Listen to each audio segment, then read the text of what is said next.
Sugan jadi pientengen ngarah jadi pientengen ngarah jadi pientengen.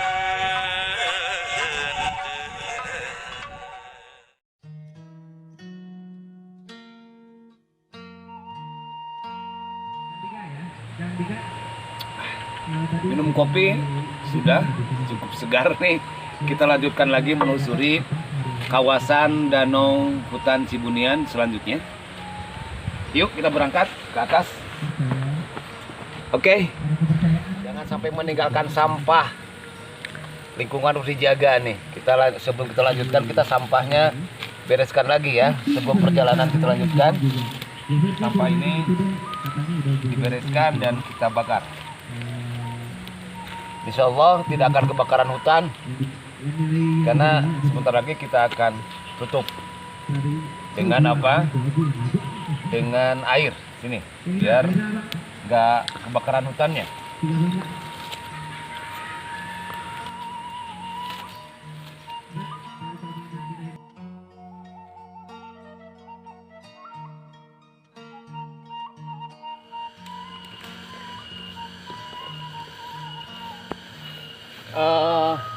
Kita berhenti dulu. Kita udah lama mendaki, sudah sampai di tengah hutan, cukup luas dan datar, ada sedikit lapangan. Dan kebetulan matahari sudah menjelang sore, nampaknya seperti sudah masuk waktu asar. Kita istirahat aja dulu di sini dan kita ingin mencoba bincang-bincang, terutama sebelum kita melakukan sholat asar. Ini aja duduk aja lah. Duduklah. Ini Bah, saya mau bertanya, ini kan di tengah-tengah hutan yang rimba. Saya mau bertanya mengenai tata cara beribadah. Bagaimana kan kalau di sini tidak ada air, tidak ada sejadah. Kalau mau melaksanakan ibadah sholat, bagaimana Bah caranya? Ya. Bagus pertanyaannya. Kawan-kawan sekalian, di mana saja berada, saya bersama anak-anak dari tim hiking pendaki Stikes Karhusada Garut sedang menempuh perjalanan cukup melelahkan dari hutan ke hutan, dari lembah ke lembah, naik gunung, dan kita sudah sampai di perhutanan, kawasan hutan yang cukup lebat. Namun ada lapangan, insya Allah kita bisa sholat. Pertanyaan tadi dari Ananda bahwa bagaimana sholat, tepatnya pertanyaan bagaimana sholat di tengah hutan yang tidak ada air, ya, dan tidak ada sajadah. Bagus pertanyaannya. Yang pertama saya akan jelaskan, ya, yang saya harus jelaskan pertama mengenai waktu. Ini bagaimana kalau tidak ada jam di tengah hutan? Ya, pertama, kalau kemarau itu seperti hari ini, ya, itu bisa melihat matahari. Matahari kalau sudah lewat agak ke sana, lewat beberapa jengkal dari ini, itu menunjukkan menunjukkan waktu asar. Yang kedua, kalau waktu mendung gimana? Kita bisa melihat redupnya pepohonan. Ada tanda-tanda, itu tanya aja kepada orang yang suka naik ke hutan. Dan biasanya suka ada embun. Itu embun untuk mengawali masuk ke waktu malam atau maghrib. Dan yang kedua, ada suara-suara. Nah, suara-suara ini kata orang Sunda cicir, ini menunjukkan sudah waktu sore. Kalau semakin malam biasanya semakin semakin bunyinya semakin banyak, dan biasanya untuk menjelang maghrib itu ada waktu ini. Ada bukan waktu, ada suara jangkrik, ya, suara binatang jangkrik atau cicir atau apa kata orang Sunda itu, suara-suara binatang kedengaran, itu menunjukkan waktu maghrib. Nah, sekarang waktu asar ini kita lihat matahari itu sudah agak ke barat terus, dan kebetulan kalau kita pakai jam udah jam 3:30, jelas ini adalah waktunya waktu asar. Jadi sekali lagi kalau kita tidak ada jam ya, mati jamnya atau HP-nya mati, bisa saja charge-nya tidak ada, kita lihat aja alam sekitarnya. Kalau waktu siang ada matahari itu cukup kita melihat. Kalau misalnya waktu duhur kita pakaikan ini. Nah kalau ada bayangan, ini ada bayangan, gini kan ke sini ya. Kalau ini bayangan berarti 1.0 itu artinya tengah-tengah matahari itu siang. Nah kalau ada sedikit geser bayangan sebelah kanan sedikit, itu menunjukkan sudah masuk waktu duhur. Nah gitu ya, itu waktu duhur. Waktu asar bisa kita lihat ya seperti hari ini. Yang terpenting juga menentukan arah kiblat. Arah kiblat ini bisa kita melihat arah matahari. Kebetulan wilayah hutan ini ya wilayah Indonesia itu ada di sebelah timur Ka'bah, maka kita bisa ikuti matahari ke sana. Nah kalau kita lihat matahari, arah matahari berarti arah kiblat itu ke sebelah barat di sekitar ini. Lebih bagusnya pakai kompas kalau ada kompas. Makanya ketika hiking kita bawa kompas. Kebetulan kita tidak bawa kompas, tidak apa-apa, tapi kita perhitungan aja ini arah matahari ya.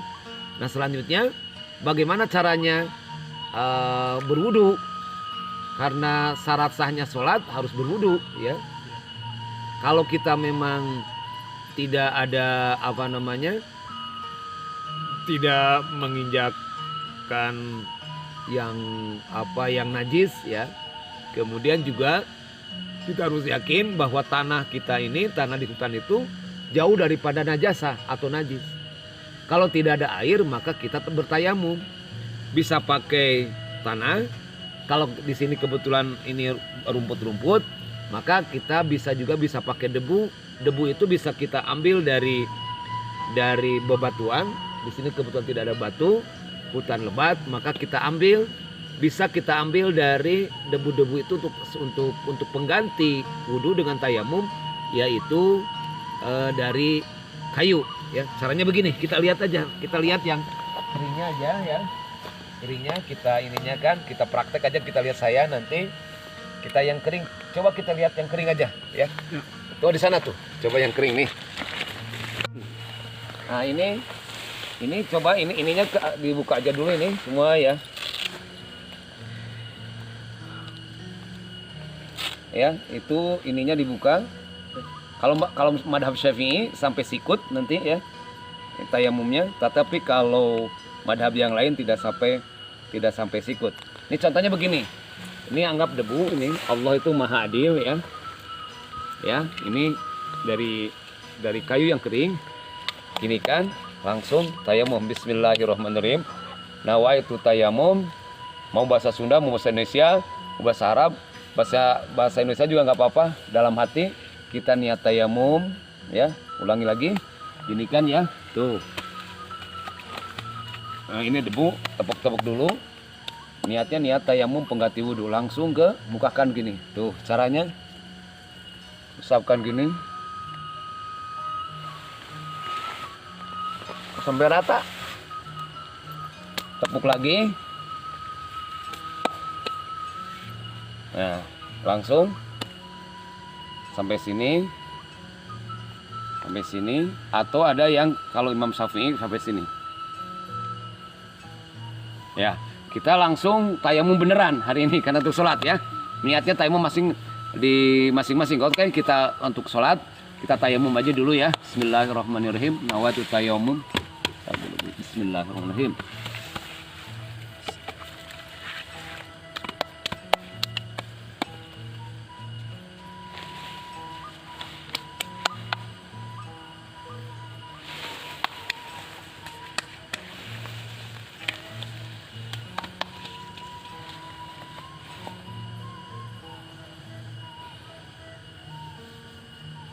Alhamdulillah tayamum selesai, kita sholat. Sholatnya gimana? Tanah itu suci. Ini tanah hutan. Gak usah pakai sajadah, gak ada sajadah.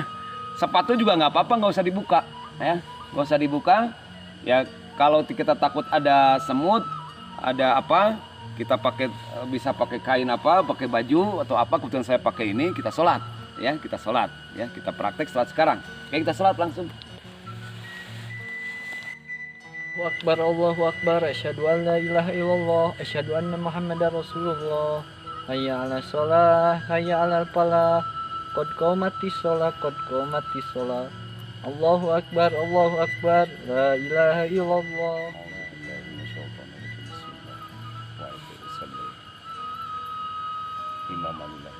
Allahu Akbar.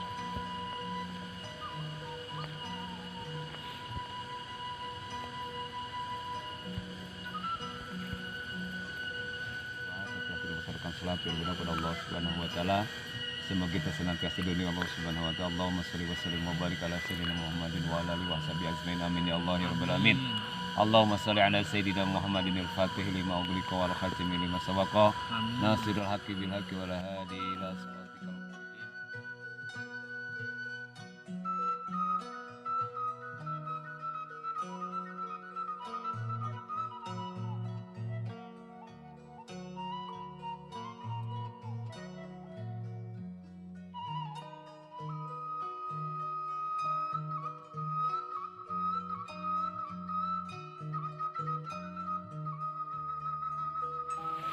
Ya, kita stop aja, berhenti dulu di sini. Kita berada di kawasan hutan pinus yang merupakan bagian kawasan perhutani di mana ada Danau Cibunian dalam hutan itu, atau orang sini menyebutnya, atau masyarakat Garut yang suka berpariwisata ke sini, refreshing, menyebutnya Situ Ciberem ya. Kebetulan saya di depan saya ada bekas apa namanya, bekas potongan pohon pinus. Jadi ini pohon pinus ini indah sekali. Ini termasuk adalah spesies yang unik ya, yang indah sekali. Jadi kita ini harus bersyukur berada di sebuah negara yang subur, ini saja indah. Terutama khususnya saya titip lingkungan kepada kawan-kawan semua yang mau ke sini, yang mau berpetualangan, melancong ke daerah Situ Cibunian atau Situ Ciberem ini, yaitu situ atau danau dalam hutan yang cukup indah, di mana menyatu dengan kawasan perhutani. Ada pohon-pohon pinus, ada juga nanti dijumpai di tengah jalan ketika pulang, ada juga nanti akan divideokan, diambil gambarnya. Ada pohon pinus dan pohon-pohon yang lainnya. Juga ada pohon kopi yang cukup terkenal, saya sebutkan tadi, cukup enak, dan insya Allah termasuk kopi Garut yang diminati oleh setiap orang pengopi gitu ya. Terima kasih. Mudah-mudahan kita bisa bertemu lagi dalam napak tilas beberapa destinasi wisata yang mengandung nilai kealaman yang cukup indah dan juga menyenangkan, menyejukkan hati kita dalam keadaan capek kita bekerja. Alangkah lebih baiknya kita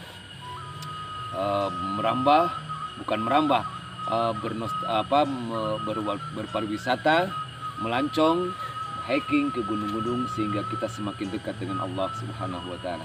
Terima kasih. Assalamualaikum warahmatullahi wabarakatuh.